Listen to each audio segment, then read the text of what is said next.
Hi, you are welcome to Arise United Devils. I'm Kingsley Aigbokaude. Arise United Devils is a Manchester United news channel. It's a channel whereby we source through all the papers of the day and present the best and most important news to you.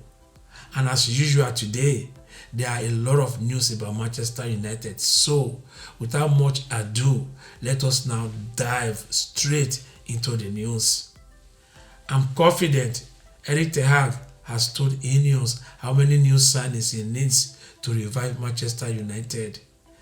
Eric Ten Hag says Sir Jim Ratcliffe can accelerate Manchester United's revival by helping to enhance club culture, something which has fallen in recent years. The Dutchman, who faces an uncertain future at Old Trafford, has outlined that he has already seen how Ineos has shifted the momentum of the club just 2 months after the Glazers greenlit his arrival.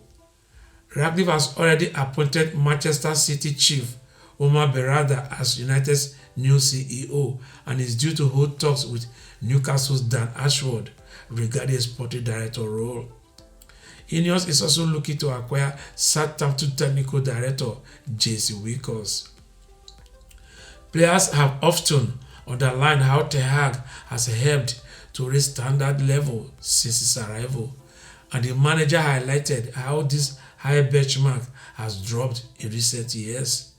He believes Ratcliffe will help United morph back into a top four once again.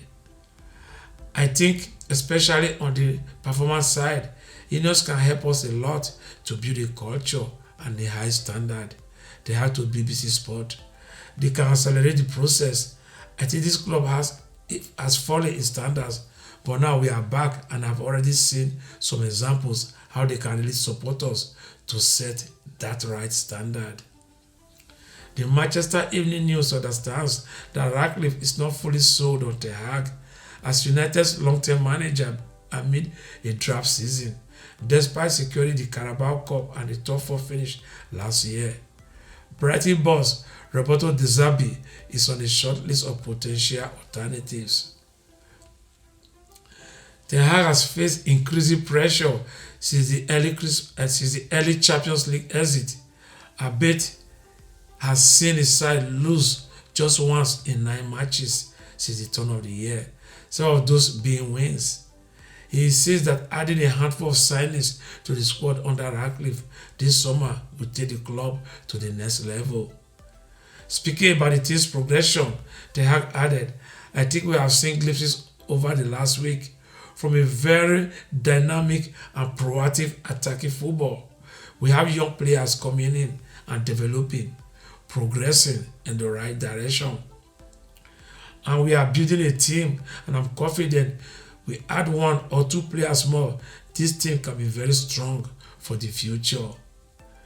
Ten Hag has been criticized for a lack of distinct style of play, with several of his signings falling short of the mark in a number of matches this season, leading to questions over his recruitment policies. When asked about his in-game tactical methodology, Ten Hag replied, I think it's clear. I always want to play football from the back. That's why we signed Andre Onana, Lisandro Martinez, and Casemiro. Also, I want to dictate all the time where it's possible in a high block and on the front foot. Not up to me.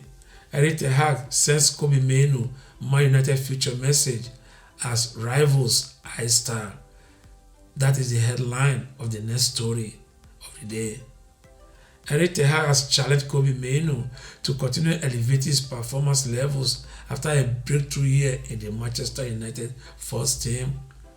The 18-year-old has started the last 10 Premier League matches, just 13 months on from making his debut in January 2023.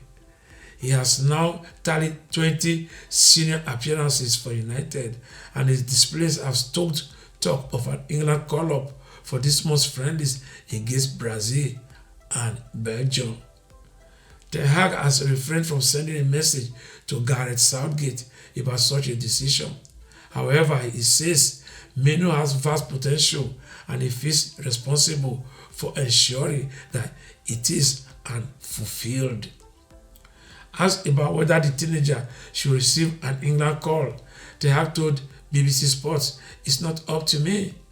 The England manager, Gareth Southgate, knows very well what he wants and it's up to him. All the things that I can say and what I saw is that high potential. Every time he's going to high levels, every training, every game, he's playing at higher levels. So he has a high potential, but it's up to him to keep the process going, and I have to manage this. The Ghanaian FA has also made it clear that it is considering an approach with the player eligible to play for the nation. Playing in a non-competitive match does not prohibit a later transition, so a switch to Ghana could still be made even if it does not feature for England this month.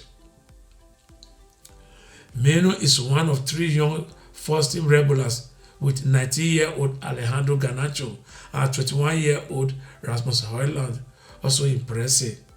Top scorer Højlund is currently sidelined for a number of weeks with a muscle injury, having scored 7 goals in his last 6 Premier League matches. There has been concern about where the goals may come from, with no other teammate yet to reach double figures this season, and the next highest scorer being a midfielder is Scott McTominay on 8. Ten Hag said, when Højlund is not there, others have to take over from him, but still we have frontline players who can make the difference. If they don't score, then it has to come out of different areas from the midfield, for example, like Scott McTominay. When we have the players available, we can work on that consistent performance, but everyone knows over a long period and missing very key players, then you have to be pragmatic sometimes. I'm not walking away from it. It's about the results. The noise will always be around Manchester United when we are not winning football matches. They have added, but it's about the standards we set and about for us what is acceptable and what it isn't. We know when performances are not right, we have to look in the mirror and tell each other the truth and to get this right. There are always many fans away and home, and they are standing behind us, but it starts with us. We have to give the energy into the stands, and then it comes back and we will grow from that. But it starts with us.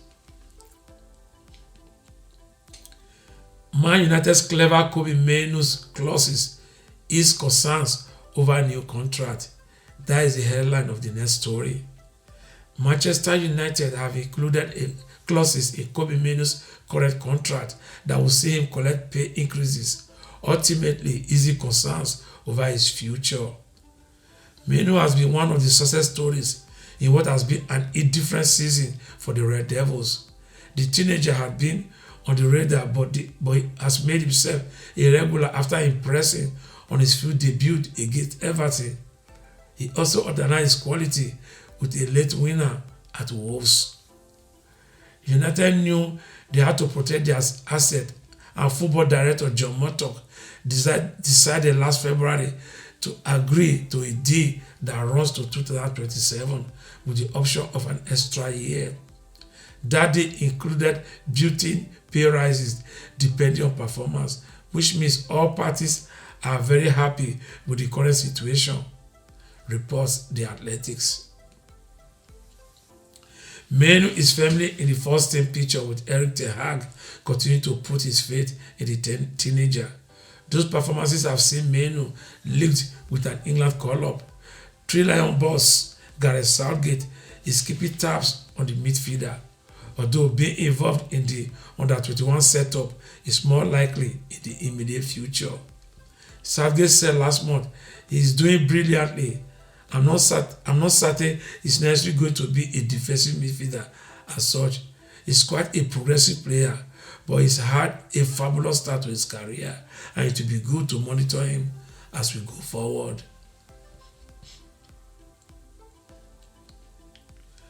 I had a turning point of the pitch.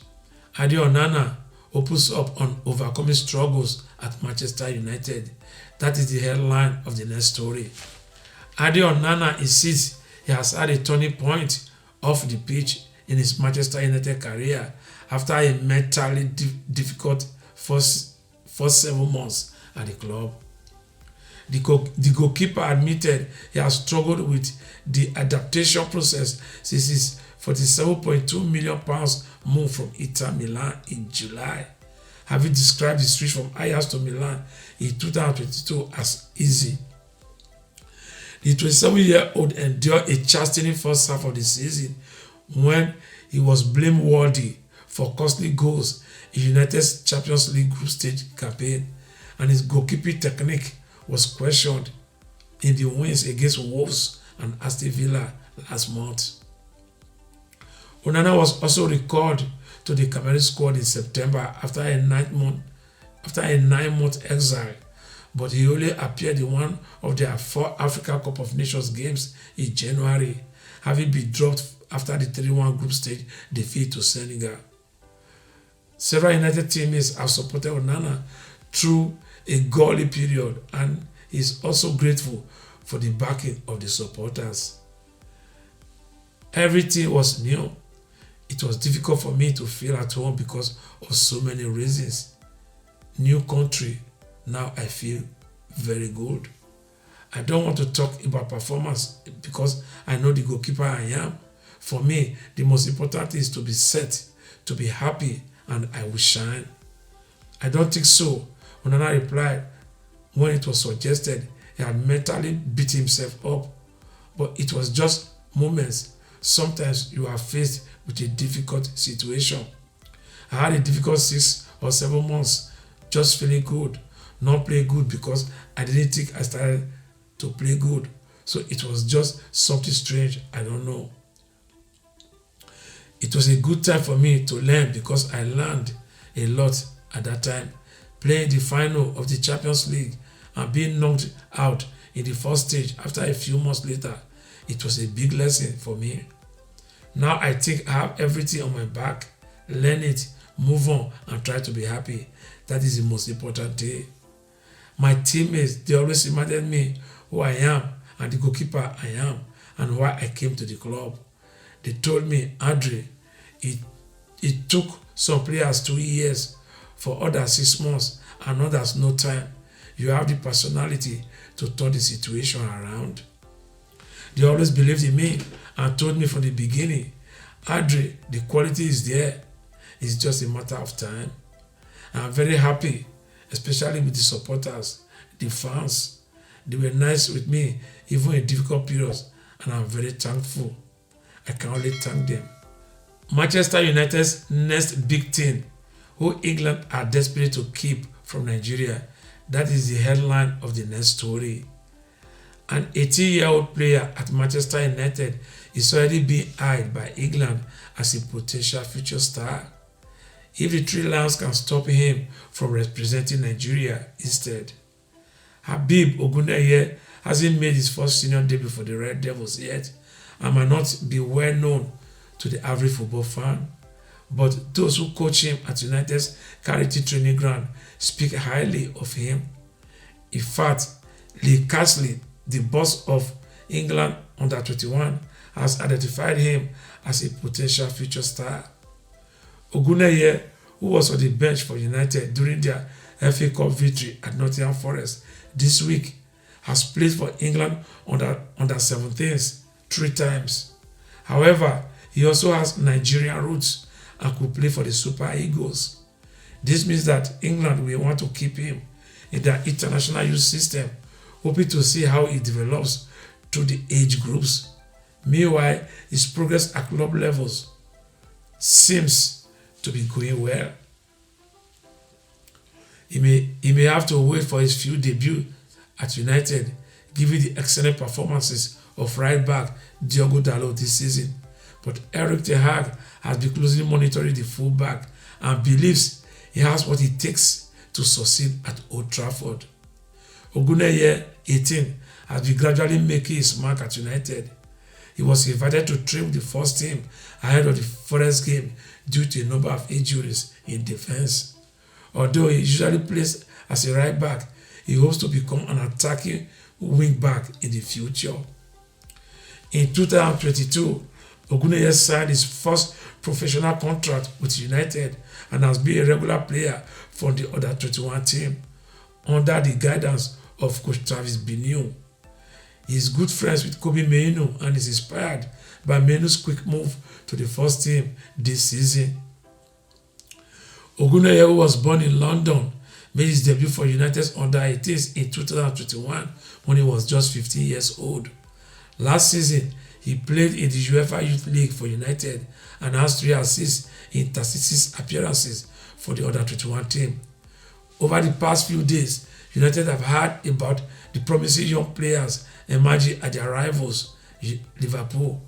These talents helped Jurgen Klopp's team win the Carabao Cup at Wembley last weekend and beat Southampton to reach the FA Cup quarterfinals.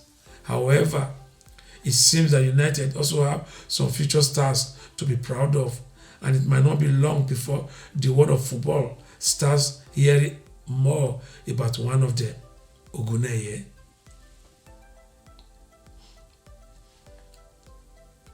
Manchester United confirmed date for FA Cup quarterfinal against Liverpool. That is the headline of the next story. Manchester United will play Liverpool in the quarterfinals of the FA Cup at Old Trafford on Saturday, March 17. United won 1-0 against Nottingham Forest in the 5th round of the competition earlier this week after a late-headed goal from Casemiro, which ensured progression to the quarterfinals. Liverpool comfortably defeated Southampton 3-0 at Anfield, and Jurgen Klopp's side will now make the trip to Old Trafford to take on United for a place in the semi-finals of the FA Cup in just over 2 weeks' time, with the game set to be shown live on ITV1 on Saturday, March 17. Sunday rather. After exiting the Champions League and Carabao Cup before Christmas, the FA Cup is the only remaining avenue for silverware this season, and Erik ten Hag has spoken of its importance. Speaking after the win against Nottingham Forest, ten Hag said, "Now we have Liverpool at home. It's a fantastic draw and we are looking forward to it." Excuse me. Marco Silva refuses to apologize for Fulham's Bruno Fernandes post after Erik ten Hag rant. That is the headline of the next story. Marco Silva has not apologized to Manchester United for Fulham's mocking TikTok of Bruno Fernandes. Erik ten Hag demanded on Thursday that the Craven coaching club say sorry after the club from last weekend's game showed his skipper rolling on the floor in agony before jumping back to his feet to request the ball. The caption reads, "So glad it's okay." The Dutchman said they should apologize for this. Asked about the affair in his pre-match press conference before facing Brighton on Saturday, Silva said, "I'm not a big fan of social media, but as you will expect, I'm aware of this." It was a reaction from ten Hag. When a manager defends a footballer, I think it is a normal situation. With one of our players, I'm going to defend them to the last. We all noticed that ten Hag said he had not seen the post. He was speaking after a question from a journalist. I haven't heard the question. I don't know how the journalist put that question. For a manager in that moment, if you say to me that 10 minutes ago, if any club said something about my player, I'm going to defend my player, even if I haven't seen it. That is the situation. The Portuguese manager added, "Let's talk about Bruno as well. He is the captain of Manchester United. He's a player that I know really well. He's a top player and a top professional. That is what I can say about him. You are not Manchester United captain if you don't have all the whole package in the same bus and be such an important player." Ten Hag defends his player. I can understand that. All the other noise around and all the stuff come because it is Manchester United. I understand everything. If it were Marcus Silva reacting in one way, it would probably be finished in 10 seconds. Fulham insists no offense was met to Fernandes or Manchester United. Jamie Carragher responds to Eric Ten Hag's criticism of his Manchester United analysis. That is the headline of the next story. Former Liverpool defender Jamie Carragher has issued a response to Manchester United manager Eric Ten Hag's rant about his criticism of his team after last weekend's defeat to Fulham. Just over 48 hours after United suffered their first defeat of 2024, Carragher issued a scanty tactical analysis of the rest on Sky Sports Monday Night Football, as well as blaming United's coaching staff for Kobbie Mainoo's positioning at kickoff. The pundit also said United defend like a team and I've never seen before. Ten Hag the following day went on the attack, hitting back at Carragher in his press conference ahead of Wednesday's nice win over Nottingham Forest at the City Ground. The United boss accused the former England international of lacking objectivity in his assessment. Carragher has since responded to Ten Hag's criticism of his analysis, admitting that he respects the United boss for issuing a passionate response and defending himself and his players. My analysis of Sky Sports Monday Night Football last week was intended to demonstrate why United are so inconsistent, said Carragher. Manager Eric Ten Hag had a go for what he perceived as unfair criticism. He felt I had been critical from day one. Actually, it was from Game 2 when his United team lost at Brentford, but it was directed at the players, not the manager. But fair play to him for saying what he did. I have nothing but respect and admiration for managers who defend themselves and their teams. If creating a siege mentality at United leads to a positive results and improved performances, it is the perfect response. With this, we have come to the end of the news today. I will see you again tomorrow morning.